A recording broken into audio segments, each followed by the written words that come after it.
कुदरत के अजूबों के सामने हर कोई नतमस्तक हो जाता है, फिर चाहे वह डॉक्टर ही क्यों ना हो।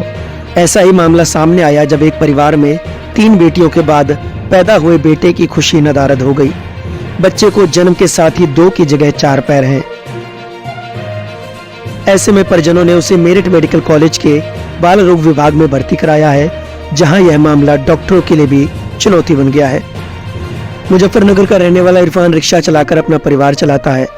उसके घर में 3 बेटियां व पत्नी है, जबकि बीती 7 नवंबर को एक बेटा पैदा हुआ है। लेकिन इरफान के घर में बेटे के पैदा होने की खुशी के बदले गम ज्यादा नजर आ रहा है। इरफान के घर पैदा हुआ बच्चा 2 के बदले 4 पैर लेकर पैदा हुआ है। पिता ने अपने बच्चे की हालत देखकर जब सोचा कि वह आगे चलकर किस तरह सामान्य जिंदगी बिताएगा, तो उसके सामने डॉक्टरों के पास जाने के अलावा कोई चारा नहीं था।